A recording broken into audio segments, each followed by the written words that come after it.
These are then immediately fertilised and the thousands of eggs put in an intensive breeding programme in hatcheries, again run and financed by volunteers.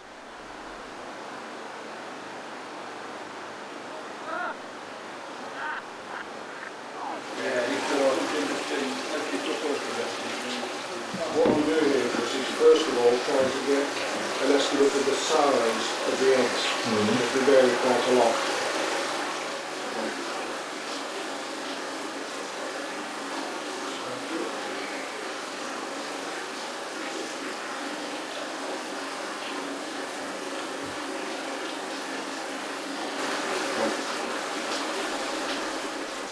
It also means that the health of the fish can be closely monitored and help given where necessary to eliminate disease.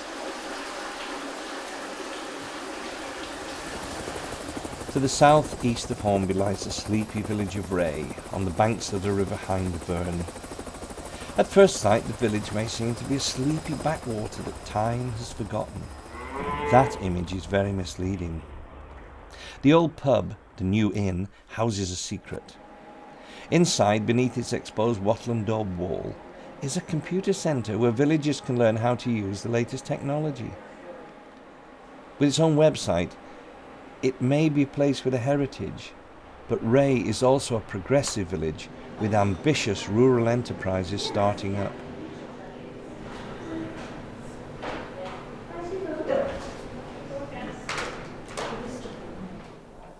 One weekend every May, its 250 inhabitants are swollen by thousands of visitors, all coming to enjoy the Scarecrow Festival and Fair. There'll always be an England while there's a country lane. Wherever there's a cottage small beside a field of grain, there'll always be an England while there's a... Many of these old stone houses that you see in the village were all built within 30 or 40 years of each other. So in many ways you could call it one of the first new towns in the area. You can always tell the dates on these houses because they actually have a date stone on the top, and the date stone usually has the initials of the people who actually lived in them. The word Ray means bend, or bend on the river, and the river actually is quite important to this village because in fact it helped start many of the industries which it used to be famous for. The water in the River Roeburn here is particularly good for growing silkworms. We have actually got an old silk mill in the village which later became a bobbin mill. Other industries that were actually going on at the time, there's evidence of them still around, like hat making, like coppicing, like bobbin making, like the charcoal burners. And all of these industries helped make this village really thrive. There was a population of roughly 800, and at the moment we have a population of 230, 240, so there has been a big drop in actual numbers. But in a house like this, there might have been as many as 30 or 40 people living in it, where now there are only 2. Holborn. And as you can see, it's a nice gentle river. But on one dramatic day, the 8th of August 1967, it became a raging torrent. The trees floated down the river and formed a dam up against the bridge. This dam caused a backup of water which, when it actually broke, caused a fantastic surge of water which took away all the houses that used to be on this stretch of garden here. The water, in fact, went almost as high as the bus shelter itself. It's difficult to imagine now. But since then, of course, we've made this into a memorial garden, and we use this for all sorts of things. It is just a sitting area, but in summer, when we have the Scarecrow Festival, we use it for displaying scarecrows as well.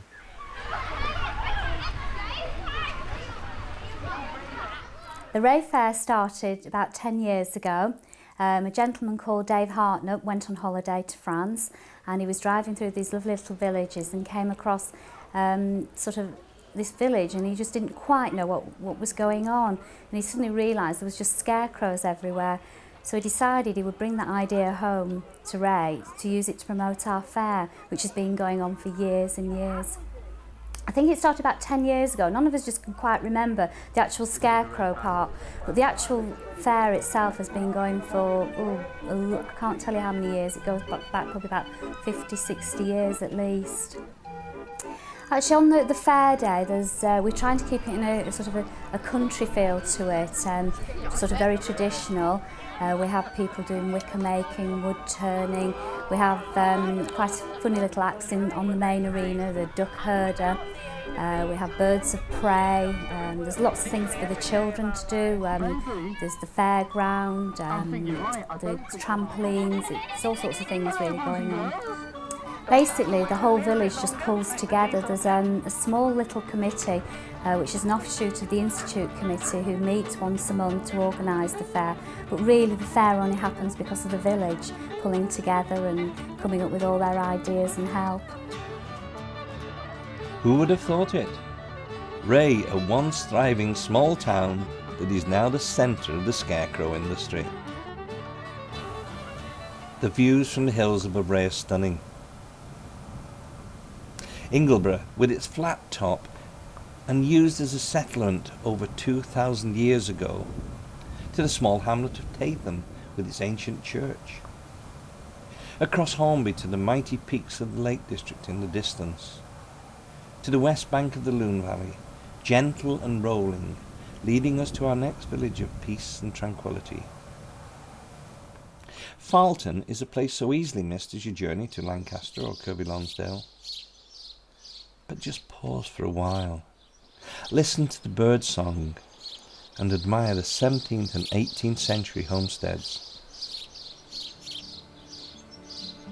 From across the river near Afton, we're once again able to enjoy the rural tranquility and beauty of this part of the Lune Valley.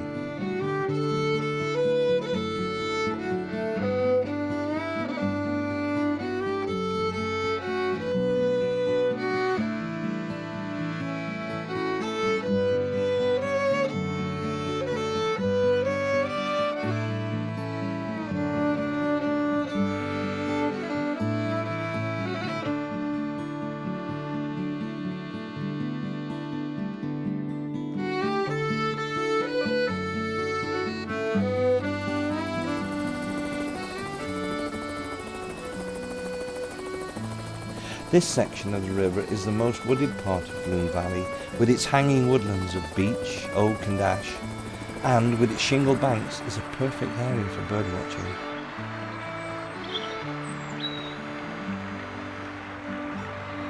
And these are marker stones indicating the position of medieval strip fields. The village is little more than a crossroads with a collection of farms and barns, many of which have been converted into residential property. But it is famous, and it's famous for its Plum Pudding Festival. And we're not talking about Christmas puddings here.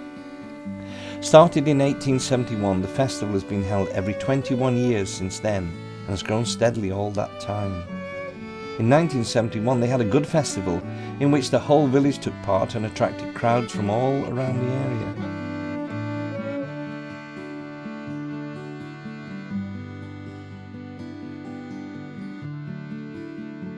They thought, say.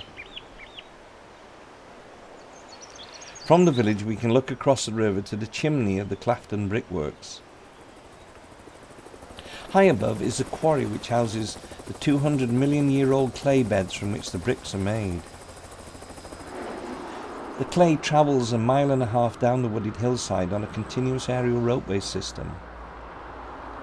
After moulding and shaping, the bricks are fired in these huge kilns.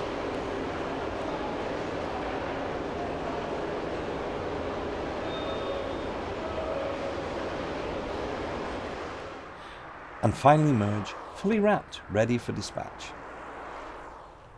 In Clafton is the now redundant St Chad's Church, with what may be the oldest dated bell in the country.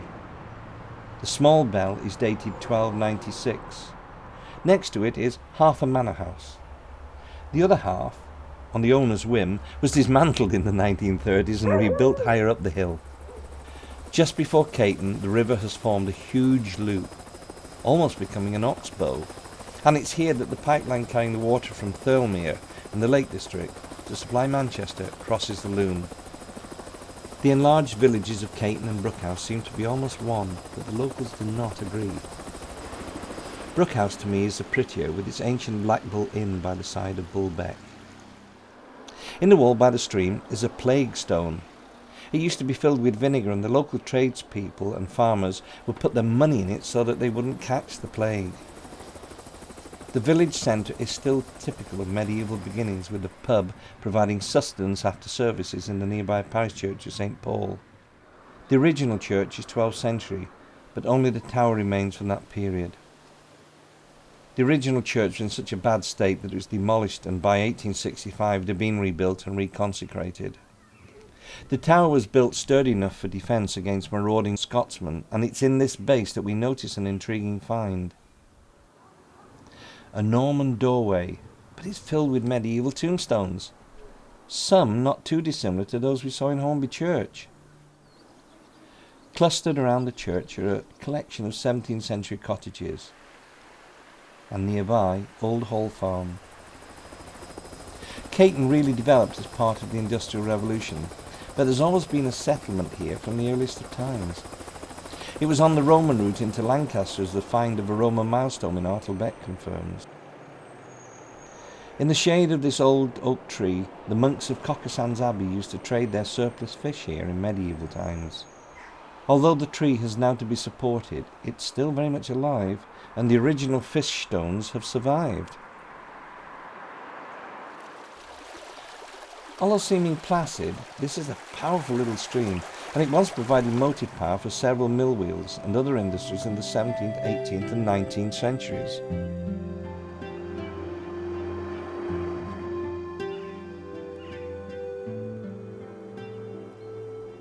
And if you look carefully, you can see that some of the old cottages have blocked up their windows. This was to avoid paying window tax, which was introduced in 1696. The Labour government in 2005 suggested that as part of the council tax reforms, houses should pay more if they have a nice view. Perhaps in the next decade we'll see these windows being blocked up again. Low Mill wouldn't fare too well though, would it? This mill used to have a 25-foot 9-inch diameter overshot wheel and a 21-foot undershot water wheel. Originally built in 1784, it once included an apprentice house for unwanted children and, unlike many other mill owners, the Hodgson family treated them very well. A one-time cotton mill, it has now been converted into multiple housing units. The railway had a big impact on Caton, but now the old trackway is part of Lancaster's 15-kilometre Millennium Park, which stretches from near Caton to Sunderland Point and Glasson Dock.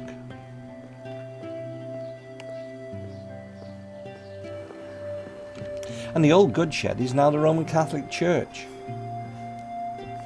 The villages of Caton and Brookhouse are nice places, but it's a shame that wherever you view them from in this picturesque valley, the increasingly overpowering wind farm blights the view.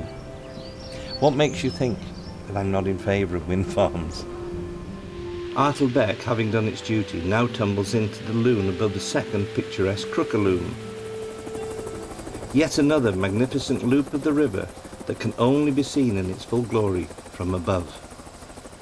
To the north, 2 bridges cross the river, the old railway bridge, now part of the Millennium Park, and the beautiful Penny Bridge, carrying road traffic from Caton to Halton. During the summer, this part of the river is a favourite spot for picnics, although the parking area is not very big, and the toilets are an absolute disgrace. Penny Bridge was opened on August 11, 1883, replacing a toll bridge that had collapsed in 1881. The upstream view is breathtaking, with artists and poets such as Turner, William Wordsworth and Thomas Gray waxing lyrical about it. And here we come across a picture carved by Colin Wilburn, which is part of the Millennium Park Walk. Halton at first glance might just appear to be a sprawling village, full of bungalows, acting as a dormitory suburb for Lancaster.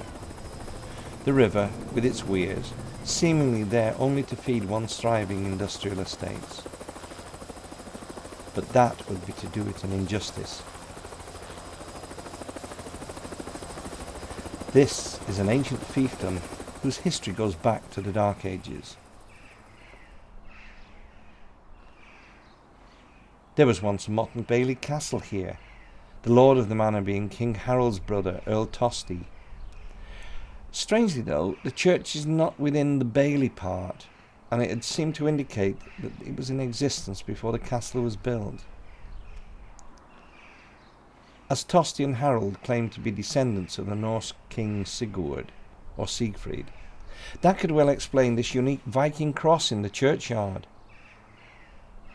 It's the only one so far found in Britain to tell the pagan Norse saga of Sigmund, and it dates from about AD 1000.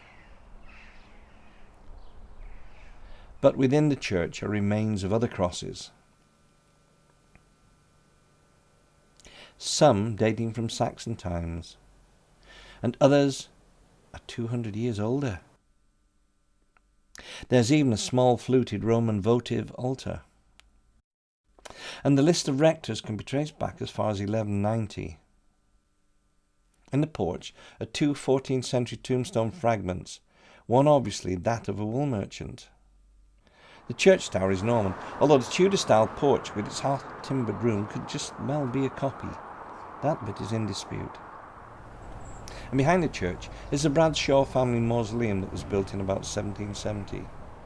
Tower House across the road from the church dates from the 13th century and was possibly once the priory for monks from Cartmel. Halton is sited on the old Roman road from Chester to Carlisle, possibly the northern section of Watling Street, and was obviously of some considerable importance for several hundred years. Its industrial heritage goes back to a forge and iron smelting from the 1770s, although much of its industry is now gone. The M6 motorway crosses the Lune just outside Halton, and the next bridge we come to is the Lune Aqueduct, carrying the Lancaster Canal. Completed in 1797, it was designed by John Rennie, who also designed London and Waterloo bridges, and cost nearly £48,500. That was over twice its estimated cost. With its 5 70-foot wide arches, it stands 60 feet high and is over 600 feet in length. 20-foot long piers sunk into the riverbed support the whole structure. The Lancaster Canal once ran from Preston to Kendal and uniquely had only one set of locks throughout its whole 57-mile length. One of the aims was to bring in coal for the mills of Lancaster and to take back lime to the south. It was designed originally for commercial traffic using heavy wooden boats, but eventually in 1802 passenger services began. The Lancaster packet service became very popular, and in 1833 new lightweight sheet iron vessels called the Waterwitch and Swiftsure were introduced to the canal. Carrying up to 80 passengers in relative comfort, food was served on board. They made their steady progress between Preston and Kendal at an average speed of 12 miles per hour. And boats carrying those historic names still operate on the canal. On the left is one of the main industrial areas of Lancaster, but still the river appears tranquil as it makes its way into the city. The rowing club uses this stretch of the river. Eventually, Skirton Weir is reached. The weir, with its ancient salmon fish pass, prevents the fresh water of the River Lune being contaminated by the now tidal river saltwater. And so to the historic county town of Lancashire, Lancaster. Lancaster never managed to be a major city, but it has its origins in being a convenient crossing point on the River Lune, being strategically placed on the route between the two major cities of Chester and Carlisle again. But it also had a good tidal outlet to the sea, and this is what helped it to grow over the centuries, particularly in the 18th century. The Georgian period was truly Lancaster's golden age. Later, the Industrial Revolution came to the north of England, and that, with the development of the railway network in the mid-19th century, ensured another brief period of prosperity for the town. Lancaster only became a city in 1937. Agricola, the Roman governor, sailed his 9th legion into Morecambe Bay, and built an auxiliary fort in AD 79 on the site of what are now the castle and the priory. Longueveus, Lancaster, had been founded. When Norman Roger de Poitou made Lancaster his military headquarters in 1093, it is with the building of his motte and bailey that Lancaster begins to take on some semblance of permanency. Here we begin to see the development of a village inside the security of the castle wall. In the mid-12th century, the Great Keep was built. And over the centuries, as weapons of war became more sophisticated, the castle was extended. Perhaps the person most associated with the castle is John o' Gaunt. Although the main gateway of the castle is known as John o' Gaunt's Gate, it was in fact completed after his time. Here we are in the magnificent Shire Hall in Lancaster Castle. Lancaster Castle, which is often known as John of Gaunt's Castle. And John plays a very important part in English history. He was a younger son of Edward III, who married the heiress to the Duchy of Lancaster and inherited the title. The castle has been in royal ownership ever since, and even today the monarch, be they king or queen, are known as the Duke of Lancaster, and they possess this wonderful building with all its rich history. One of the main features of the room, one of the things we're most famous for, is what's behind me on the walls in here. It's one of the largest collections of heraldry on view to the public in the country. It's a wonderful collection of heraldry, and we have represented on the walls here not just the monarchy from Richard the Lionheart onwards. We also have all of the constables of Lancaster Castle and all of the high sheriffs as well. So lots of very famous local families represented on the walls behind me. And they've all served their monarch, and they've all looked after the county and administered law and order for this place for many hundreds of years. Some of the most famous people ever to be tried in Lancaster Castle are the Lancashire Witches. Also known as the Pendle Witches, there were actually two distinct groups of defendants, one group from Pendle, one from Samlesbury. And we're looking here at the beginning of the 17th century and the beginning of a distinct English witch craze. The trial took place in August of 1612 in a court which is sadly now gone, disappeared during all the renovation work that was done here. But their memory lingers on. There is a tower in the prison which is still known today as the Witches' Tower, and there is a very grim dungeon beneath that tower where those people spent the summer before coming to trial here. A lot of the evidence against them was hearsay evidence. There was no such thing as forensic evidence in those days. And on the say-so of a lot of people who were themselves prey to superstition, 10 people were convicted of having sold their souls to the devil. And they were the first group, really, to be found guilty of what you might call the continental view of witchcraft, this pact with the devil. Prior to this, all English witchcraft had been maleficium. It was a kind of simple witchcraft. But here, for the first time, you have a hint of a witch's Sabbath. You have a hint of night flying, people being bewitched to death, literally, years and years before the trials took place. Someone would remember 18 years prior to the trial that their father on his deathbed suddenly remembered that he'd had an argument with one of the people who was now a defendant, and evidence like that was sufficient in 1612 to get people executed. The magnificent Shire Hall, built by Thomas Harrison, very famous architect, who is known as the reluctant Goth, actually. He didn't really want to do it in this style, mock Gothic. He really was a fan of the classical, the neoclassical, and if he'd had his way, that's what Lancaster Castle would look like. But this is what we've got, and I don't think it's a particularly bad example of his work. This court is about 200 years old. It's seen a lot of trials in its time, and it carries on today in that function. A lot of famous trials held here. For example, I suppose the most famous in modern times is that of the Birmingham Six. They were tried here at the beginning of the 1970s. Another notorious case tried here, the Handless Corpse trial, known as the Mr. Asia drugs trial. And that, of course, was very notorious in the beginning of the 80s. No more criminal cases will ever be tried in the Shire Hall. It is now used exclusively as a county court, as a civil court. But it is still used in a daily way, and it's lovely to think of a building that is this old, this beautiful, still fulfilling a useful function in the modern world. Despite the fact that this is a working court, a working prison, you can actually still visit Lancaster Castle. We never close anymore, except at Christmas and New Year. We're open throughout the year for guided tours daily between 10:30 and 4. And it's a fascinating glimpse of over 1,000 years of English history. We don't just use the building for guided tours and tourism, though. Increasingly, we're using it for theatrical productions. And you can come here and watch Shakespeare. You can come here and watch modern plays.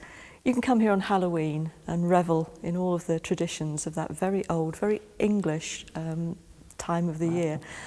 We also do children's tours. We do historical talks. So it's well worth a visit, and it's a little hidden gem. Ready, fire! The castle has been under siege.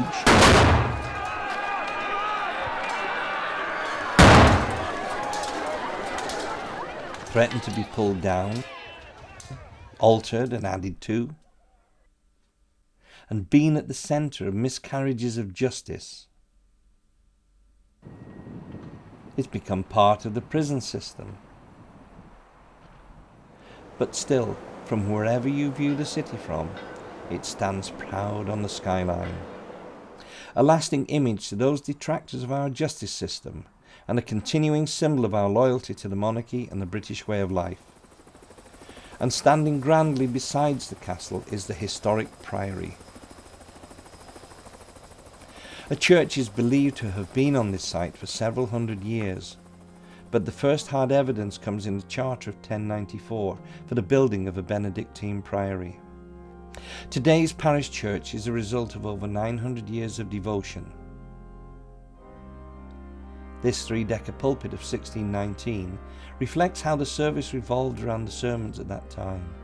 It was renovated for Her Majesty the Queen's visit in July 1999. The choir stalls are some of the finest examples of medieval craftsmanship in the whole of the UK.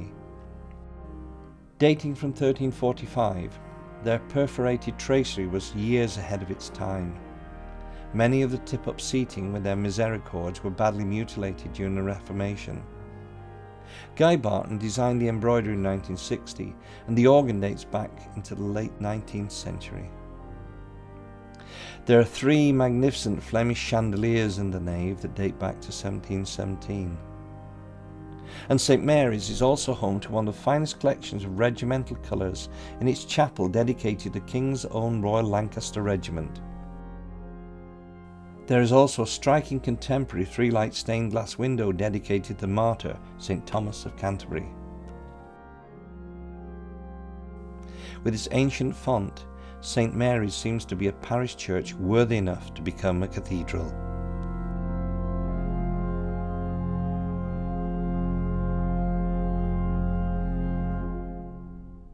There was a strong Quaker movement in Lancaster, and they began meeting here in 1667, eventually setting up a meeting house in 1708. George Fox, the society's founder, was actually a Lancaster man. Naturally, it was around the castle that most of the early development took place, and today we have been left with a very rich heritage indeed.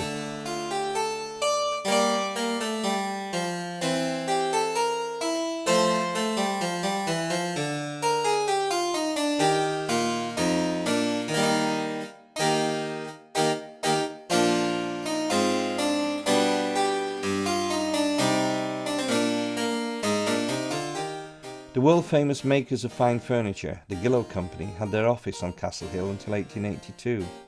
They manufactured their furniture, mainly from imported mahogany, in the works at Green Ayr until 1962. At first glance, buildings like this just appear to be normal houses, but these narrow windows were originally where the hoist used to be. Not just a house, but an old factory workroom.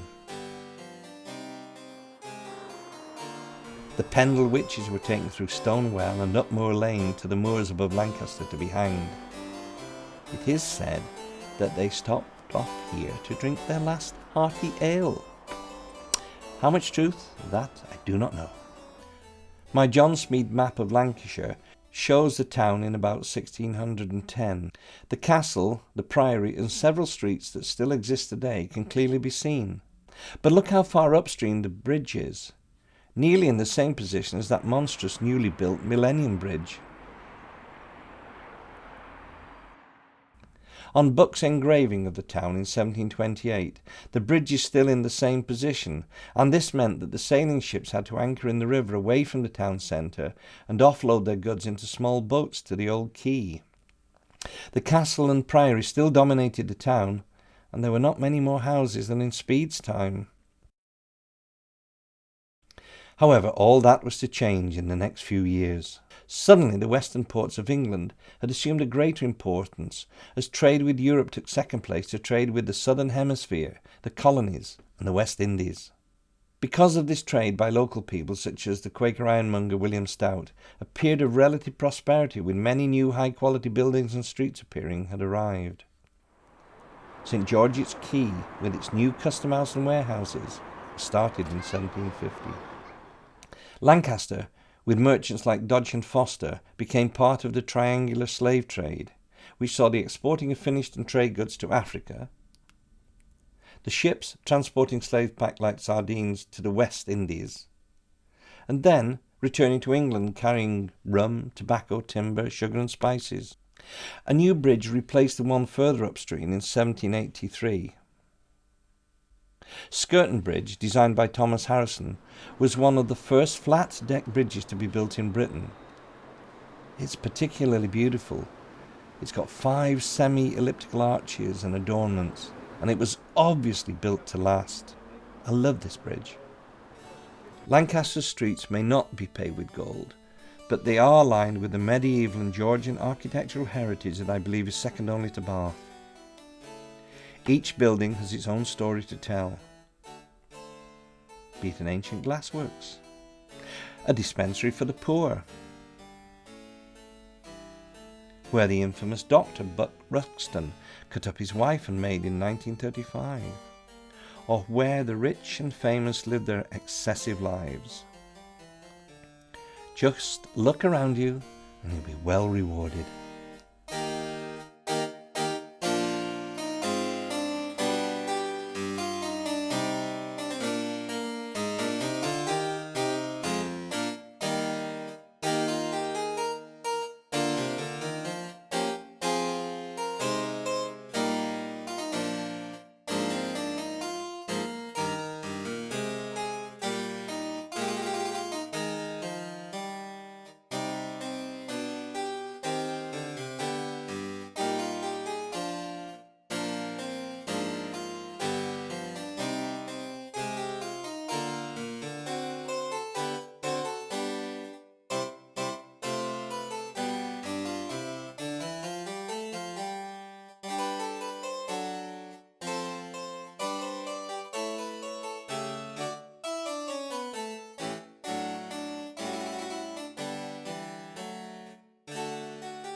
Number 76 Church Street, although now a private office, is occasionally open for public viewing. The house was originally built in 1673, but Henry Martin, a barrister, bought it in 1723, and he spent a fortune over the next 10 years converting it into a very fashionable Georgian residence. Good enough indeed in which to entertain Bonnie Prince Charlie. It's almost certainly that he dined here on the 24th of November 1745 with his officers. The room is almost exactly as it was then. The only alteration, in fact, is the bay window, which was added in the 1770s. An unusual feature of that window are the triple sashes, which do still work. The reception area is panelled in mahogany. This was done in the late 1760s by the famous furniture firm of Gillow. In fact, the house contains what is thought to be the largest amount of Gillow panelling in the country. The flooring is marble. The mahogany is a direct result of the slave trade, of which Lancaster was one of the many ports on the west coast of the country involved in that trade. and was originally used as ballast for the empty ships to come back from the West Indies. Mahogany was a very cheap commodity. When it arrived in Lancaster, it was realised what a wonderful material it was for furnishing. On the back staircase is a window which has been inserted to show the original wattle and daub wall. That actually stretches from the cellar to the top of the building and is therefore a major structural wall. In the basement there are two windows which look today into nothing, but they're part of a medieval burgage plot house and once looked into the corridor, the passageway between two such houses. These probably date from the 1200 or 1300s. The Jacobite Rebellion and the visit of Bonnie Prince Charlie on the 24th of November in 1745 are commemorated each year in Market Square, whatever the weather.